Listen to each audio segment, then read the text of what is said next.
पुणी थे आपको स्वागत आम यूट्यूब चैनल को। आज हूँ 11 मे 2025 रविवार। आज राशिफल संबंध में जान आज राशिफल संबंध में जानवा आगुरी जदि आप यूट्यूब चैनल को बर्तमान पर्यटन सब्सक्राइब करना सब्सक्राइब करनी बेल आइकन को दबाई दिंतु सबुदिन राशिफल वीडियो सर्वप्रथम पाइबापी।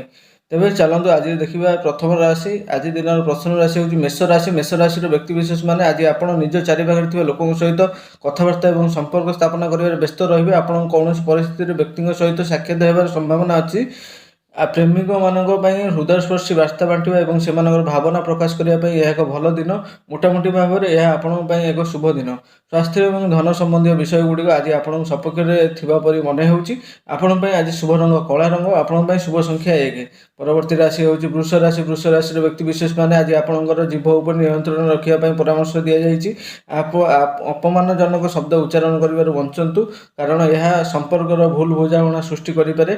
आपन को आपंकर बॉस किंबा सहकर्मी ठारू प्रशंसा मिलवार संभावना अच्छी। यह आपंकर आत्मविश्वास को वृद्धि कर आर्थिक स्थिति में उन्नति होबार संभावना अच्छी। किंतु आज किसी स्वास्थ्य समस्या आप असुविधार पकई पारे। आपण आज शुभ रंग हूँ लाल रंग।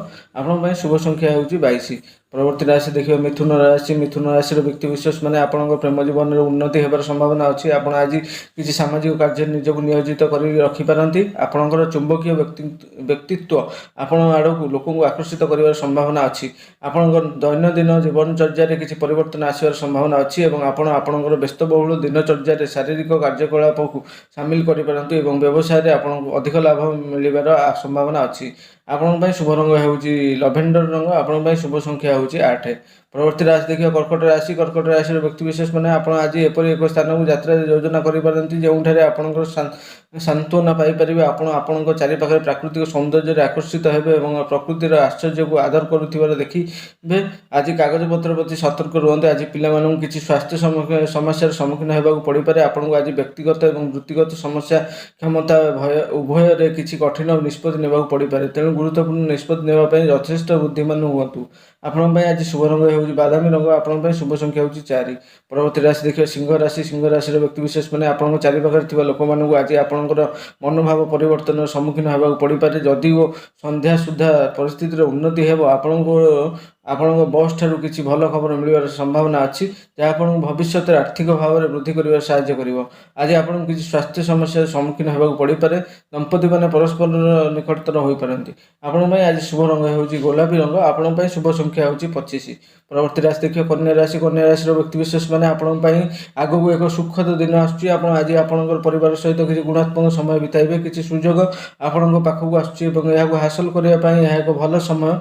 जो मैंने निज साथी प्रति निजर प्रेम प्रकाश करने को चाहते से यह एक भल समय। आर्थिक स्थिति में उन्नति होगा जाऊँगी। किसी स्वास्थ्य समस्या देखा दे पारे। तेणु अपरिष्कार खाद्य परिहार करूँ। आपण आज शुभ रंग हूँ सबुज रंग। आपण शुभ संख्या हूँ। परवर्ती राशि देखिए तुला राशि। तुला राशि व्यक्तिशेष मैंने एक दुर्लभ चाकरी सुजोग आपण द्वारा ठक ठक करने जाऊँगी जहाँ आपन क्यारियर एक खेल परिवर्तित प्रमाणित हो। दिनटी आपण एक अनुकूल मन हो। किसी नुआ काम आरंभ करने नूतन क्षेत्र में प्रवेश करने एक भल समय।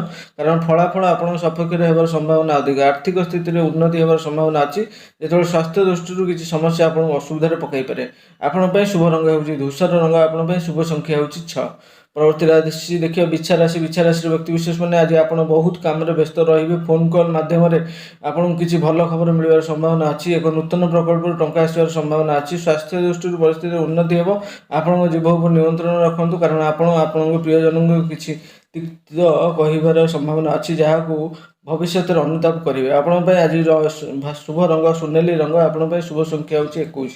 परवर्ती राशि देखिए धनु राशि। धनु राशि व्यक्तिशेष मैंने आज कागज पत्र काम सतर्क रुहतु। एक नूतन प्रकल्प टंका आसबार पूर्वानुमान कर आज आप सर्वोच्च मनोबल रे और नूतन प्रकल्प हाथ को नेबाक प्रस्तुत रे। जदि आप फिटनेस फिक भाव में काम करने पसंद कर जदि आप कौन नूतन उद्योग कि संपर्क विषय विचार कर तेज सफल करने आत्मविश्वास और चतुरता ପାଇବେ। ସ୍ୱାସ୍ଥ୍ୟ ଦୃଷ୍ଟିରୁ ପରିସ୍ଥିତି ଅନୁକୂଳ ମନେ ହୁଏ। ଆଜି ଆପଣଙ୍କ ପାଇଁ ଶୁଭ ରଙ୍ଗ ହେଉଛି କ୍ରିମ୍ କଲର୍। ଆପଣଙ୍କ ପାଇଁ ଶୁଭ ସଂଖ୍ୟା ହେଉଛି 3। ପରବର୍ତ୍ତୀ ରାଶି ଦେଖିବା ମକର ରାଶି। ମକର ରାଶିର ବ୍ୟକ୍ତିବିଶେଷମାନେ ଆପଣଙ୍କ ସ୍ୱାସ୍ଥ୍ୟ ଅବସ୍ଥାରେ କୌଣସି ଉନ୍ନତି ଦେଖାଯାଇପାରିବ ନାହିଁ। ଆଜି ଆପଣଙ୍କର ମୌଖିକ ଚୁକ୍ତିନାମାରେ ପ୍ରବେଶ କରିବାରୁ ବଞ୍ଚନ୍ତି, କାରଣ ଲୋକମାନେ ଆପଣଙ୍କୁ ଏହା ସହିତ ଠକିବାକୁ ଚାହୁଁଥିବେ। ଆପଣ ଆର୍ଥିକ କିମ୍ବା ବ୍ୟକ୍ତିଗତ ଭାବରେ ଏକ କଷ୍ଟକର ସମୟ ଦେଇ ଗତି କରୁଥିବେ। କଷ୍ଟଗୁଡ଼ିକ ଶୀଘ୍ର ଶେଷ ହୋଇଯିବ। ଆପଣଙ୍କୁ କେବଳ ଆପଣଙ୍କର ବ୍ୟାଟେରୀ ରିଚାର୍ଜ କରିବାକୁ ପଡ଼ିବ ଏବଂ ଟ୍ରାକ୍କୁ ଫେରିବାକୁ ପଡ଼ିବ। ଆପଣଙ୍କର ସାଥୀ ପାଇ ଧନ୍ୟ ହେବେ, ଯିଏ ଆପଣଙ୍କୁ ସମର୍ଥନ କରିବ। ଆପଣଙ୍କ ପାଇଁ ଶୁଭ ରଙ୍ଗ ହେଉଛି ଧଳା ରଙ୍ଗ। ଆପଣଙ୍କ ପାଇଁ ଶୁଭ ସଂଖ୍ୟା ହେଉଛି 26। ପରବର୍ତ୍ତୀ ରାଶି ଦେଖିବେ କୁମ୍ଭ ରାଶି। କୁମ୍ଭ ରାଶିର ବ୍ୟକ୍ତିବିଶେଷମାନେ ଆପଣଙ୍କର କ୍ଷମତା ଉପରେ ଆତ୍ମବିଶ୍ୱାସ ଥିବାରୁ ଭବିଷ୍ୟତରେ ଆପଣଙ୍କୁ ବୃଦ୍ଧି କରିବାରେ ସାହାଯ୍ୟ କରିବ। ଆପଣଙ୍କର ଭୟକୁ ଆପଣଙ୍କ ଉପରେ ପ୍ରଭାବ ପକାଇବାକୁ ଦିଅନ୍ତୁ ନାହିଁ ଏବଂ ଆପଣଙ୍କ ରାସ୍ତାରେ ଆସୁଥିବା ଚ୍ୟାଲେଞ୍ଜ ଗୁଡ଼ିକୁ ସାମ୍ନା କରିବା ପାଇଁ ସାହସୀ ହୁଅନ୍ତୁ। ଛାତ୍ରଛାତ୍ରୀମାନଙ୍କ ପାଇଁ ଏକ ଭଲ ଦିନ, କାରଣ ସେମାନେ ଶିକ୍ଷା କ୍ଷେତ୍ରରେ କିଛି ଭଲ ଖବର ପାଇବାର ସମ୍ଭାବନା ଅଛି। ଆପଣ ଆଜି ସନ୍ଧ୍ୟାରେ ଆପଣଙ୍କ ସାଥୀଙ୍କ ସହିତ ଏକ ଡେଟ୍ ଯୋଜନା କରିପାରନ୍ତି, ଯାହା ଆପଣଙ୍କ ଉଭୟଙ୍କ ମଧ୍ୟରେ ସମ୍ପର୍କକୁ ମଜବୁତ କରିବାରେ ସାହାଯ୍ୟ କରିବ। ଆପଣଙ୍କ ପାଇଁ ଶୁଭ ରଙ୍ଗ ହେଉଛି ଆଜି ପିଚ୍ କଲର୍। ଆପଣଙ୍କ ପାଇଁ ଶୁଭ ସଂଖ୍ୟା ହେଉଛି 30। ପରବର୍ତ୍ତୀ ଏବଂ ଶେଷ ରାଶି ଦେଖିବା ମୀନ ରାଶି। ମୀନ ରାଶିର ବ୍ୟକ୍ତିବିଶେଷମାନେ ଆପଣଙ୍କ ସ୍ୱାସ୍ଥ୍ୟରେ କୌଣସି ଉନ୍ନତି ନାହିଁ। ପରିସ୍ଥିତି ସ୍ଥିର ରହିବ ଏବଂ ଆପଣ ଔଷଧ ଖାଇବା ଉଚିତ। ଉପଯୁକ୍ତ ବିଶ୍ରାମ ନିଅନ୍ତୁ ଏବଂ କାର୍ଯ୍ୟଭାର ନିଜକୁ ଅଧିକ ଚାପ ଦିଅନ୍ତୁ ନାହିଁ। ଆପଣଙ୍କ ଚାରିପାଖରେ ଥିବା ଲୋକମାନେ ଆପଣଙ୍କ ଜୀବନରେ ହସ୍ତକ୍ଷେପ କରିବା ପାଇଁ ଏତେ ଚେଷ୍ଟା କରୁଛନ୍ତି, ତାହା ଆପଣଙ୍କୁ ହତାଶ କରୁଛି। ଟଙ୍କା ଖର୍ଚ୍ଚ କରିବା ସମୟରେ ଆପଣଙ୍କୁ ଅଧିକ ସତର୍କ ରହିବା ଉଚିତ, ନଚେତ୍ ସଙ୍କଟ ଆପଣଙ୍କୁ କିଛି ସମୟ ମଧ୍ୟରେ ବିଚଳିତ କରିଦେବ। ଆପଣଙ୍କ ପାଇଁ ଶୁଭ ରଙ୍ଗ ହେଉଛି ଆଜି କମଳା ରଙ୍ଗ। ଆପଣଙ୍କ ପାଇଁ ଶୁଭ ସଂଖ୍ୟା ହେଉଛି। ତେବେ ଆଜିର ରାଶିଫଳକୁ ଏଇଠି ରଖୁଛୁ। ଆମର ୟୁଟ୍ୟୁବ୍ ଚ୍ୟାନେଲକୁ ଆପଣ ସବସ୍କ୍ରାଇବ୍ କରନ୍ତୁ ଏବଂ ବେଲ୍ ଆଇକନ୍କୁ ଦବାଇ ଦିଅନ୍ତୁ ସବୁଦିନ ରାଶିଫଳ ଭିଡ଼ିଓ ସର୍ବପ୍ରଥମେ ପାଇବା ପାଇଁ। ଧନ୍ୟବାଦ।